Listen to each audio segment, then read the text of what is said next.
आपने फिल्मों और कहानियों में घोस्ट शिप के बारे में देखा या सुना ही होगा, मगर आज की इस वीडियो में हम आपको रियल घोस्ट शिप के बारे में बताएंगे। घोस्ट शिप दरअसल ऐसे जहाज़ों को कहा जाता है जो अपने सफ़र का आगाज तो करते हैं मगर अपनी मंजिल तक कभी पहुंच ही नहीं पाते। वो अपने पूरे क्रूज में समंदर में कहीं लापता हो जाते हैं, फिर कई सालों के बाद वो समंदर में दोबारा दिखाई देते हैं। ऐसे ही कुछ रियल घोस्ट शिप की दास्तान के बारे में जानकर यकीनन आप चौंक जाएंगे। सबसे ज्यादा हैरान करने वाली बात यह है कि जिस तरह इंसानों का कब्रिस्तान या फिर शमशान घाट होता है, इसी तरह समंदर में भी एक ऐसा मुकाम मौजूद है जिसे जहाजों का कब्रिस्तान कहते हैं। द इन्फो डिपोर्ट की इस वीडियो में आपका एक बार फिर से वेलकम है।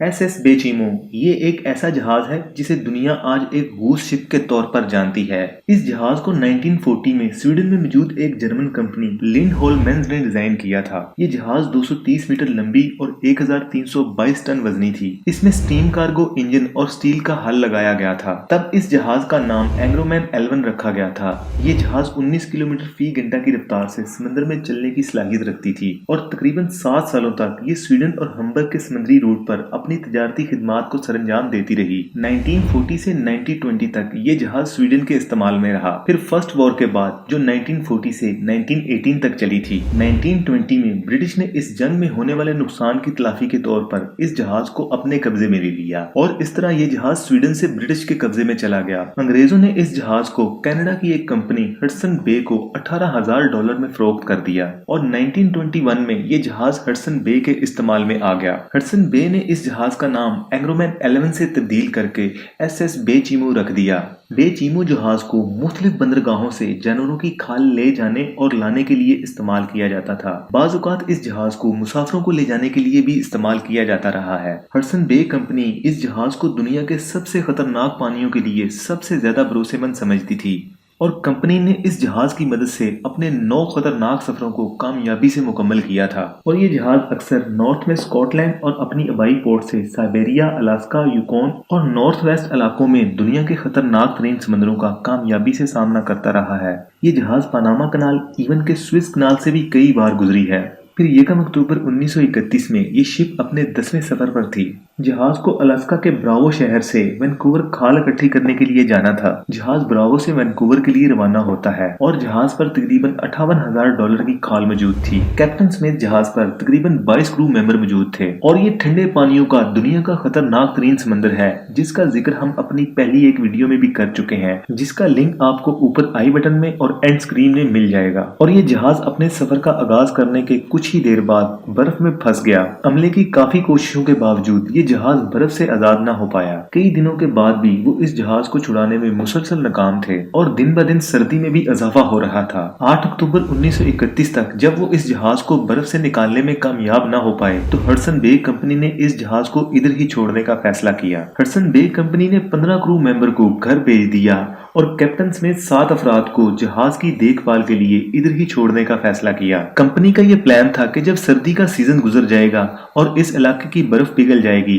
तब वो इस जहाज को यहाँ से निकाल कर ले जाएंगे और तब तक 7 लोग इस जहाज के करीब एक कैंप में रहेंगे। जहाज से तकरीबन सारे सामान को उतार लिया जाता है और 7 अफराद को इस जहाज के करीब एक कैंप में इस जहाज पर नजर रखने के लिए छोड़ दिया जाता है और 7 क्रू मेंबर को इस जहाज पर नजर रखे हुए 1 महीने से ज्यादा का टाइम हो चुका था। फिर 24 नवंबर 1931 में इस इलाके में एक बर्फानी तूफान आया। तूफान की शिद्दत काफी ज्यादा थी और कुछ ही घंटों के बाद तूफान थम गया। तूफान थमने के बाद क्रू मेंबर की नजर उस जगह पर पड़ती है जहां पर जहाज फंसा हुआ था। वो देखते हैं कि जहाज अपनी जगह पर मौजूद नहीं है। क्रू मेंबर उस जगह के करीब जाते हैं जहां पर जहाज फंसा हुआ था। वो देखते हैं कि जहाज वहां से गायब हो चुका था। क्रू मेंबर को इस बात का यकीन था कि शदीद तूफान का सामना करते हुए जहाज समंदर में ही कहीं डूब गया है, मगर वहां के मुकामी शिकारियों के एक अमले ने क्रू को ये इतला दी कि उन्होंने इस जहाज को 70 किलोमीटर दूर तैरते हुए देखा है। पुरजोश अमले ने इस जहाज की खोज दोबारा शुरू कर दी और आखिरकार इस जहाज को दोबारा ढूंढ लिया जाता है। तूफान की वजह से जहाज की फिजिकल हालत काफी खराब हो चुकी थी। क्रू ने जहाज को दोबारा किनारे पर लाने की कोशिशें शुरू कर दी, मगर अब पहले से भी ज्यादा सर्दी और बर्फबारी में इजाफा हो चुका था। जहाज को किनारे पर लाने की कोशिशों के दौरान ये जहाज एक बार फिर से बर्फ में फंस जाता है। थके हारे क्रू मेंबर ने इस जहाज को इसके रेमो करम पर छोड़ने का फैसला किया। जहाज को एक बार फिर से बर्फ में ही फंसा छोड़ दिया जाता है, मगर इस बार इसकी देखभाल के लिए कोई भी क्रू मेंबर वहां पर मौजूद नहीं था। 1 महीने तक लोगों को ये जहाज वहां वहाँ पर बर्फ में फंसा हुआ दिखाई देता रहा। फिर 1 महीने के बाद ये जहाज वहाँ से दोबारा गायब हो जाता है। फिर पूरे 1 साल तक इस जहाज का कोई भी सुराग नहीं मिला कि वो समुद्र में कहाँ गुम हो गया। फिर 1932 में 480 किलोमीटर दूर ईस्ट में इस जहाज को पुरअमन तौर पर तैरते हुए देखा गया। नुकियत के एक ग्रुप ने इस जहाज को खोज निकाला और जहाज को किनारे पर लाने की कोशिशें जारी कर दी और 10 दिन की भरपूर कोशिशों के बावजूद भी वो जहाज को किनारे पर लाने में मुसलसल नाकाम थे। आखिरकार इस ग्रुप ने भी इस जहाज को इधर ही छोड़ने का फैसला किया और वो वापस आ गए। बेचीमो जहाज डूबा नहीं बल्कि अगली कई दहाइयों तक मुख्तलिफ ग्रुपों को वक्तन फवक्तन दिखाई देता रहा।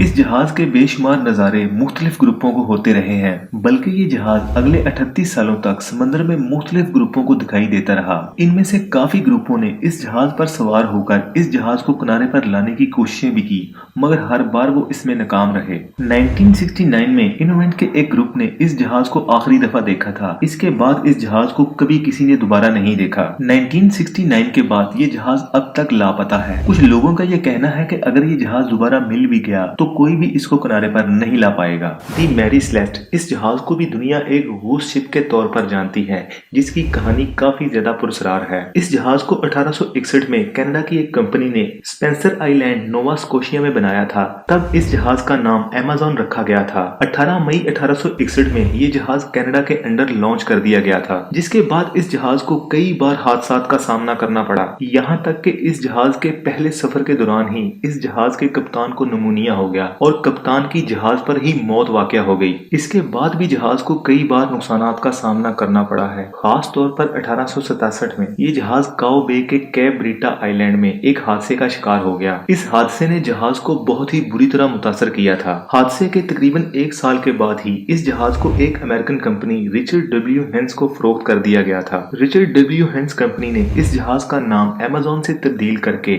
मैरी सेलेस्ट रख दिया। कंपनी ने इस जहाज में कुछ खास किस्म की तब्दीलियों के बाद इस जहाज को एक और ग्रुप को फरोख्त कर दिया। इस जहाज को खरीदने वाले ग्रुप में कैप्टन बेंजामिन स्पूनर ब्रिग्स भी शामिल थे। ये ग्रुप इस जहाज को अपने तजारती मकासद के लिए इस्तेमाल करने लगा। फिर 7 नवंबर 1872 को ये जहाज न्यूयॉर्क से अपने एक और सफर के लिए रवाना होती है। जहाज में 11,700 से ज्यादा अल्कोहल बैरल मौजूद थे, जिनको जिनोवा इटली पहुंचाना था। इस जहाज में कैप्टन बेंजामिन, इसकी वाइफ, 2 बेटियां समेत 10 और अफराद शामिल थे। अगले 2 हफ्तों तक इस जहाज को सख्त मौसम और हालात का सामना करना था। ये जहाज इंजन पर नहीं बल्कि बादबानों पर चलती थी और ये जहाज बहुत ही सुस्त रफ्तारी से अपने सफर को तय कर पा रही थी। 25 नवंबर 1872 में इस जहाज को न्यूयॉर्क से दूर पूरे अमले के साथ अपने सफर पर रवाना देखा गया था। फिर 5 दिसंबर 1872 में ब्रिटिश ब्रिग डी ग्रेशिया एजोर से 400 माइल ईस्ट में मौजूद था। डी ग्रेशिया के क्रू मेंबर की नजर एक ऐसे जहाज पर पड़ती है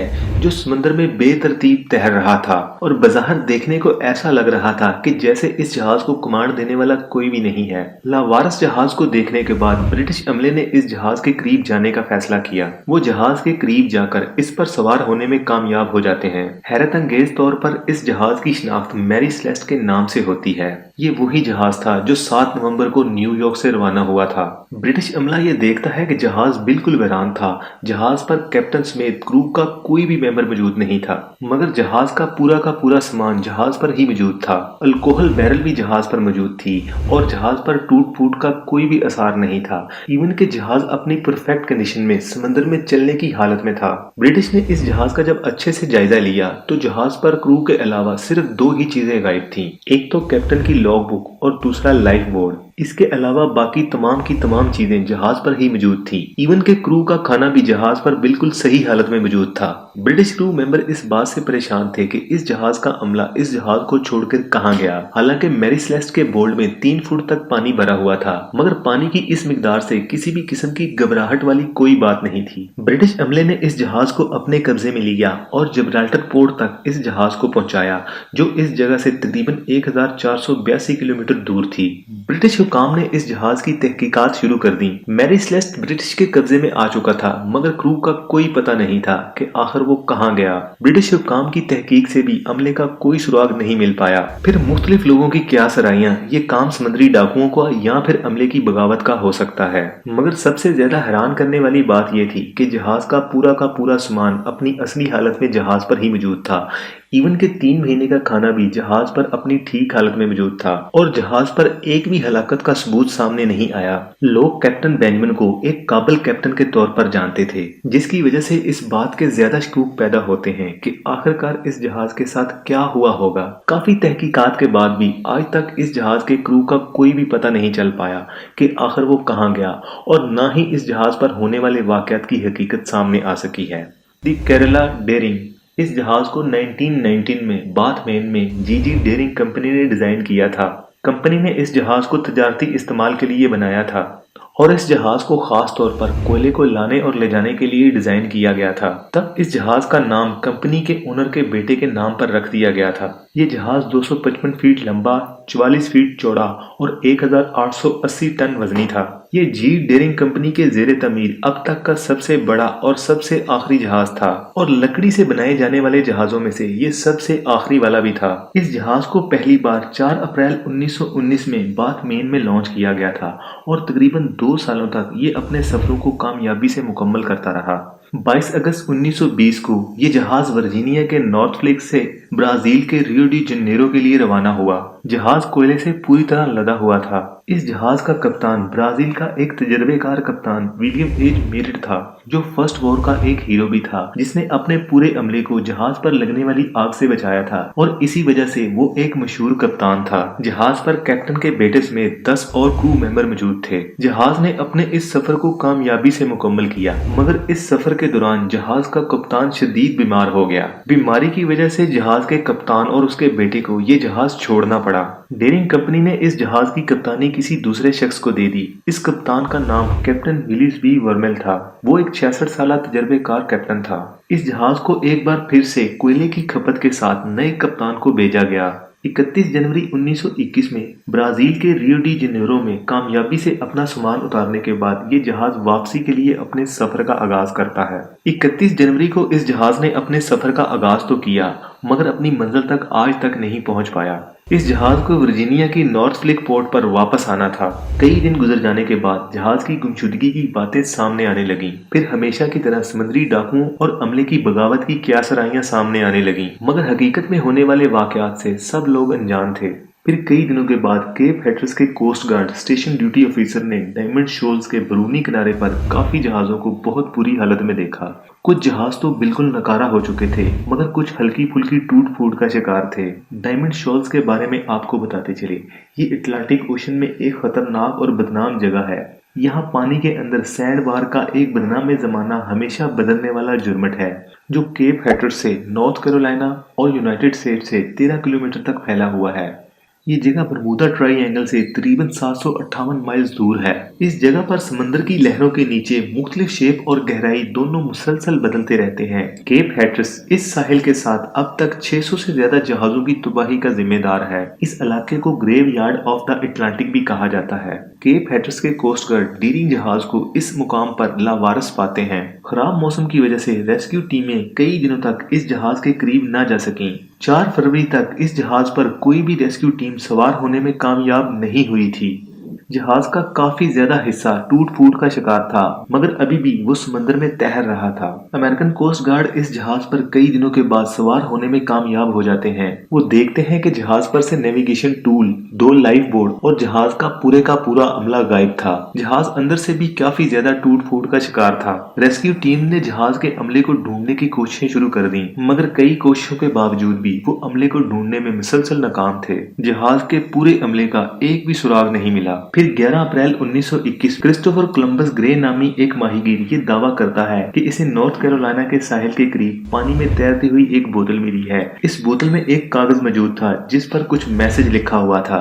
कागज पर लिखा हुआ मैसेज कुछ यूं था: डेयरिंग को तेल से जलने वाली कश्ती के जरिए पकड़ा गया, जिसका पीछा करने वाले की तरह हथकड़ी लगाने वाला अमला हर चीज को उतार रहा है। तमाम जहाज के ऊपर छुपने वाले अमले को फरार होने का कोई मौका नहीं मिला। फाइंडर ब्राय करम हेडक्वार्टर डेयरिंग को ये मैसेज भेज दिया जाए। इस मैसेज से ये बात साफ हो रही थी कि जहाज पर लूट मार की ही वारदात हुई थी और कागज पर लिखी राइटिंग भी अमले के एक शख्स से मैच कर रही थी। समुद्री डाकू और लुटेरों ने जहाज को नुकसान पहुंचाया होगा। मगर इन्वेस्टिगेशन टीम इस मैसेज पर बिलीव नहीं कर रही थी। वो इस मैसेज को जेली समझ रहे थे। उनके मुताबिक अगर जहाज पर ऐसे हालात थे तो मैसेज भेजने वाला शख्स पुलिस या कोस्ट गार्ड को ये मैसेज पहुंचाने की बात करता, न कि हेडक्वार्टर को। और अगर जहाज पर ऐसे ही हालात थे तो कैसे किसी को मौका मिल सकता है कि वो कागज पर मैसेज लिखकर भेजने में कामयाब हो जाए। इन्वेस्टिगेशन टीम ने इस मैसेज को जाली साबित करने के बाद अमले को ढूंढने की कोशिशें जारी रखी। इतने साल गुजर जाने के बाद भी अमले का कोई पता नहीं चला